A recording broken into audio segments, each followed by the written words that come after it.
എന്നെക്കുറിച്ച് ഒരുപാട് വലിയ വലിയ വാക്കുകൾ പറഞ്ഞ എപ്പോഴും സഹോദര തുല്യനായി ഞാൻ കാണുന്നത് ഇപ്പോ ചലച്ചിത്ര അക്കാദമിയുടെ ചെയർമാനും മലയാള സിനിമയിൽ ഞാൻ വ്യക്തിപരമായിട്ട് വളരെയധികം ഇഷ്ടപ്പെടുന്ന കലാകാരനുമായിട്ടുള്ള ശ്രീ പ്രേംകുമാർ ഈ പുരസ്കാര സമർപ്പണം നടത്തി ഇവിടെ സംസാരിച്ച ബഹുമാന്യനായ ശ്രീ എൻ ദേവിദാസ്, പ്രിയപ്പെട്ട ചേട്ടനും കൊച്ചിലെ മുതൽ ഞാൻ നോക്കിക്കണ്ട സൂര്യനുമായിട്ടുള്ള പ്രിയപ്പെട്ട ഡോക്ടർ അച്യുത് ശങ്കർ, ഞാൻ ആദ്യമായി ദേവരായ മാസ്റ്ററെ കാണുന്ന ആ ദിവസത്തിൽ അവിടെ ദേവരായ മാസ്റ്ററുടെ സ്നേഹത്തിന് പാത്രമായി നിൽക്കുന്ന രണ്ടുപേർ, വേദിയിലുള്ള ശ്രീ കൊല്ലം മധു എന്ന മധുചേട്ടനും അതുപോലെ തന്നെ വേദിയുടെ മുന്നിലിരിക്കുന്ന പ്രിയപ്പെട്ട ഇളങ്കോച്ചേട്ടനും, സ്വാഗത പ്രസംഗികൻ ശ്രീ മാങ്കുളം രാജേഷ്, അധ്യക്ഷൻ ശ്രീ എസ് മണിക്കുട്ടൻ, വേദിയിലിരിക്കുന്ന മറ്റ് ബഹുമാന്യരെ, വേദിക്ക് മുന്നിലിരിക്കുന്ന എൻ്റെ പ്രിയപ്പെട്ടവരെ, എല്ലാവർക്കും ഒരിക്കൽ കൂടി നമസ്കാരം. നേരത്തെ ചോദിച്ചിട്ടുള്ള ഒരാളാണ് ദേവരായ മാസ്റ്റർ, പാട്ടെന്ന് പറഞ്ഞാൽ എന്താണ്?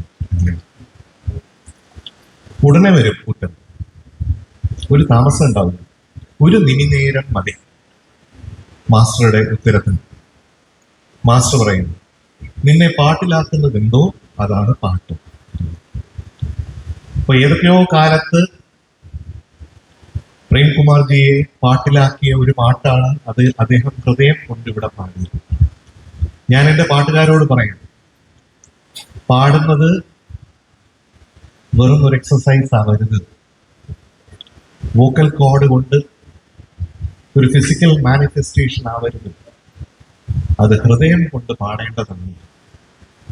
അതില് ആ കമ്പോസറുടെ സംഗീതത്തിന്റെ, ആ രചനയുടെ ഹൃദയ തുടിപ്പുകളും ആത്മാവിന്റെ തുടിപ്പുകളും ആ പാടലിലൂടെ ഉണ്ടാവണം എന്നുള്ളത്. അങ്ങനെ മാസ്റ്ററുടെ പാട്ട് എന്നുള്ളത് നമ്മളെ പാട്ടിലാക്കുന്നതാണ്. അതുകൊണ്ട് തന്നെ മാസ്റ്ററുടെ പാട്ട് വെറും പാട്ടല്ല, അത് അനുഭവമാണ്. അപ്പോ സംഗീതം അനുഭവമാക്കിയാണ് ഏറ്റവും മഹാനായിട്ടുള്ള ഒരു ഗുരുനാഥന്റെ ശിഷ്യനാകാൻ കഴിഞ്ഞതാണ് തീർച്ചയായിട്ടും എനിക്ക് ജീവിതത്തിൽ കിട്ടിയ ഏറ്റവും വലിയ ഭാഗ്യങ്ങളിലൊന്ന്. പല പല ഓർമ്മകൾ ഇങ്ങനെ ഓടി എത്തുന്നുണ്ട്. ഇതുപോലെ ഒരിക്കൽ ഞാൻ ചോദിച്ചു, സംഗമം സംഗമം ത്രിവേണി സംഗമം ശൃംഗാര പദമാടും യാമം മദാലസയാമം. അപ്പൊ ഞാൻ മാസ്റ്ററോട് ചോദിച്ചു, സംഗമം എന്ന് പറഞ്ഞാൽ എനിക്ക് മനസ്സിലായി, നായകനും നായികയും രണ്ടുപേരുടെ സംഗമമാണ്. പക്ഷെ അവിടെ രണ്ടുപേരല്ലേ ഉള്ളൂ. പക്ഷെ ത്രിവേണി സംഗമം എന്നെങ്ങനെ വന്നു? ആ സിനിമയുടെ പേരും ത്രിവേണി എന്നാണ്. ഇത് എത്രയോ പ്രാവശ്യം എനിക്ക് പാട്ട് കേട്ടിട്ടും എനിക്ക് ഈ സംശയം മാറുന്നില്ല. ആർക്കെങ്കിലും അതിന്റെ ഒരു ഉത്തരം പറയാൻ പറ്റും?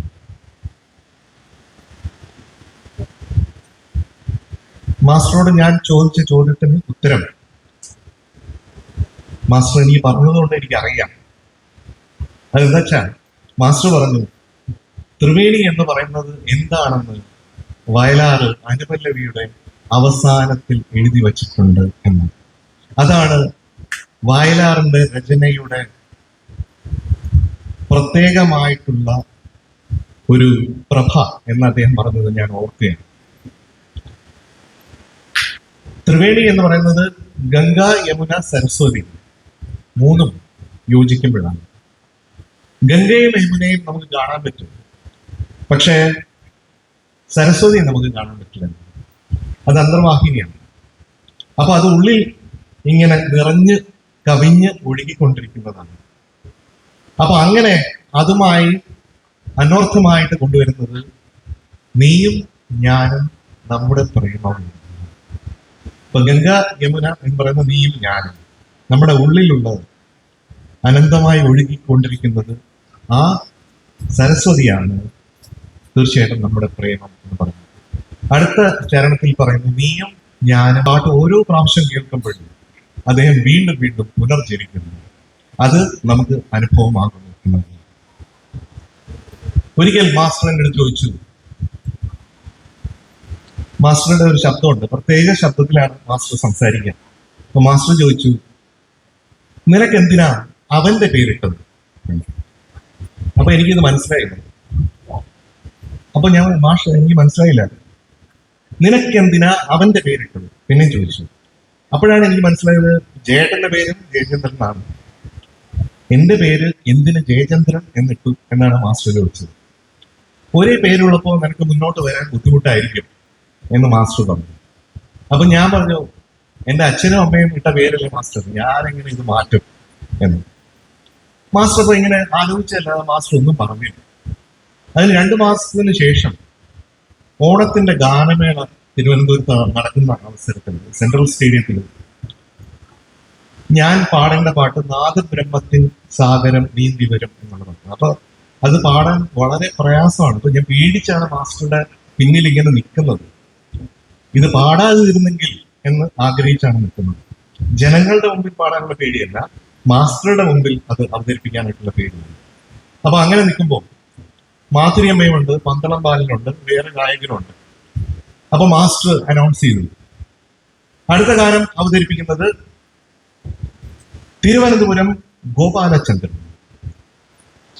അപ്പോ വേറൊരു ദിവസം എൻ്റെ അടുത്ത് മാസ്റ്റർ ചോദിച്ചിരുന്നു, നിന്റെ അപ്പൂപ്പന്റെ പേരെന്താ? അപ്പൊ ഞാൻ പറഞ്ഞിരുന്നു ഗോപാലപിള്ള എന്നാണ്. അപ്പോ ഒരു സെക്കൻഡ് ഞാൻ ആലോചിച്ചു, ഈ ഗോപാലചന്ദ്രൻ ആരാണ്? മാസ്റ്റർ വേറെ ആരെങ്കിലും വിളിച്ചിട്ടുണ്ടാവും എന്ന്.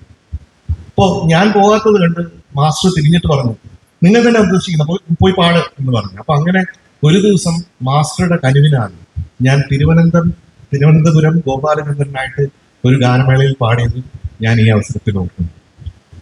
ഒരു കാര്യം കൂടി അദ്ദേഹത്തിന്റെ സ്നേഹത്തെ കുറിച്ച് പറയുന്നു. എല്ലാവരും പറയാം അദ്ദേഹം വളരെയധികം കാർക്കശ്യമുള്ള ആളാണ്. എന്നെ തന്നെ എത്രയോ പ്രാവശ്യം ഇറങ്ങിപ്പോകാൻ പറഞ്ഞിട്ടുണ്ട് അദ്ദേഹം. ഓരോ ഇറങ്ങിപ്പോക്കും എനിക്ക് ഓരോ തിരിച്ചറിവുകളായിരുന്നു. ഓരോ തിരിച്ചു വരവും എനിക്ക് തിരിച്ചറിവുകളായിരുന്നു. ഞാനിപ്പോഴും ഓർക്കുന്നില്ല. അതുപോലെയാണ് ഇന്നത്തെ ഈ നിമിഷം ഞാൻ കാണുന്നത്.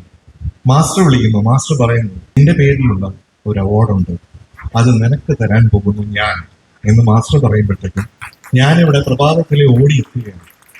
മാസ്റ്റർ ഞാനിവിടെ ഉണ്ടെന്ന് രാവിലെ മാസ്റ്റർ എടുത്ത് പറഞ്ഞു. അങ്ങനെ ഞാൻ ഈ സന്ധ്യാസമയത്ത് ഇവിടെ എത്തി. ഈ വാക്കുകളൊക്കെ എന്നെ കുറിച്ച് കേൾക്കാനുള്ള ഭാഗ്യമുണ്ടായി. ഇതെല്ലാം മാസ്റ്ററുടെ അനുഗ്രഹമായി ഞാൻ കണക്കാക്കുന്നു.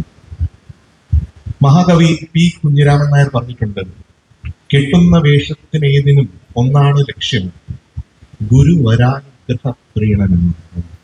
അപ്പൊ എല്ലാം ഗുരുവരമാണ്. എന്റേതായി എന്തെങ്കിലും ഉണ്ടെന്ന് ഞാൻ വിചാരിക്കുന്നില്ല. അങ്ങനെ വിചാരിച്ചിരുന്നെങ്കിൽ ഞാൻ ഈ ലോകത്തെ ഏറ്റവും വലിയ വിഡ്ഢിയാണെന്ന് ഞാൻ മനസ്സിലാക്കുന്നു. എല്ലാം ഗുരുവരാനുഗ്രഹമാണ് തീർച്ചയായിട്ടും. അതുപോലെ എന്നെ ഒരു സംഗീത സംവിധായകനായി നിലനിർത്തുന്ന നിങ്ങളെ ഓരോരുത്തരെയും ഞാൻ നമസ്കരിക്കുന്നു. ഈ അവസരത്തില് വളരെ താഴ്മയോടുകൂടി ഈ അവാർഡ് ഏറ്റുവാങ്ങുകയും ചെയ്തു. ഇവിടെ ഇന്ന് ആദരിക്കപ്പെടുന്ന എൻ്റെ പ്രിയപ്പെട്ട സഹോദരൻ ശ്രീ ശരത്, അതുപോലെ ശ്രീ മനോജ് ടി, കുമാരി ശ്രുതി സാന്ദ്ര, പ്രൊഫസർ ചിറക്കര സലീം കുമാർ, നമസ്തേ, ശ്രീ ബിജു ശാരംഗപാണി, ശ്രീ സുനിൽ കുമാർ, ഡോക്ടർ ദീപക് ബാബു, കുമാരി ശ്രീഭദ്ര, അതുപോലെ എൻ്റെ ചേട്ടൻ ശ്രീ എളങ്കോ ചേട്ടൻ, എല്ലാവർക്കും ഒരു വലിയ നമസ്കാരം ഈ അവസരത്തിൽ ഒന്നുകൂടി പറയുന്നു. അതുപോലെ ദേവരാജ സംഗീത സഭ നടത്തുന്ന എൻ്റെ പ്രിയപ്പെട്ടവർക്കുള്ള ഒരു വലിയ നമസ്കാരം കൂടി ഞാൻ പറയേണ്ട ആവശ്യമുണ്ട്. എനിക്ക് അവാർഡ് തന്നതുകൊണ്ടല്ല, ഇത്രയും വർഷവും ഒരു ധ്യാന നിരതം എന്നോണം ഈ സഭയെ മുന്നോട്ട് കൊണ്ടുപോകുന്നത്, അതും എൻ്റെ ഗുരുനാഥന്റെ പേരിൽ അതിനെ പ്യുവറായിട്ട് ശുദ്ധമായ രീതിയിൽ വേറെ ഒരു അജണ്ടയും ഇല്ലാതെ സംഗീത സത്യമായി തന്നെ ഈ സംഗീത സഭ മുന്നോട്ട് പോകുന്നുണ്ട് എന്നുള്ളതിൽ ഏറ്റവും അധികം സന്തോഷമുണ്ട്. ഏതൊരു സമയത്തും ഏതൊരു രീതിയിലും എനിക്ക് ഏതെങ്കിലും ഒരു കോൺട്രിബ്യൂഷൻ തീർച്ചയായിട്ടും ഈ സഭയ്ക്ക് വേണ്ടി ചെയ്യാൻ പറ്റും എന്നുണ്ടെങ്കിൽ തീർച്ചയായിട്ടും എന്നെ അറിയിച്ചു കഴിഞ്ഞാൽ ഞാൻ കൂടെ ഉണ്ടാവും എന്നുകൂടി ഈ അവസരത്തിൽ പറഞ്ഞു കൊടുക്കട്ടെ. ഇവിടെ വന്നിരിക്കുന്ന എല്ലാവർക്കും ഒരിക്കൽ കൂടി നമസ്കാരം പറയുന്നു. എൻ്റെ ഈ ഒരു സംഭാഷണം കുറച്ച് നീണ്ടുപോയി എന്നുള്ളത് എനിക്കറിയാം, ക്ഷമിക്കണം. മാസ്റ്ററെ പറ്റി പറയുമ്പോൾ ഒരു 5-6 ദിവസം ഒന്നിച്ച് സംസാരിക്കേണ്ട കാര്യങ്ങൾ ഉണ്ട്. പക്ഷെ മാഷ് പറയും നീ സംസാരിക്കുകയല്ല, നീ സംഗീതം ചെയ്യണമെന്ന്. അപ്പോൾ ഇനിയും എൻ്റെ സംഗീതം എനിക്ക് വേണ്ടി സംസാരിച്ചുകൊണ്ടിരിക്കുന്നു. നമസ്തേ. നന്ദി ശ്രീ എം ജയചന്ദ്രൻ. ഇപ്പോ ബഹുമാനായ കളക്ടർ എൻ്റെ ഒരു പുസ്തകത്തിനെ കുറിച്ച് പറഞ്ഞു. കഴിഞ്ഞ ആഴ്ച പോർട്ടൂസ് എന്ന് പറയുന്ന സാഹിത്യ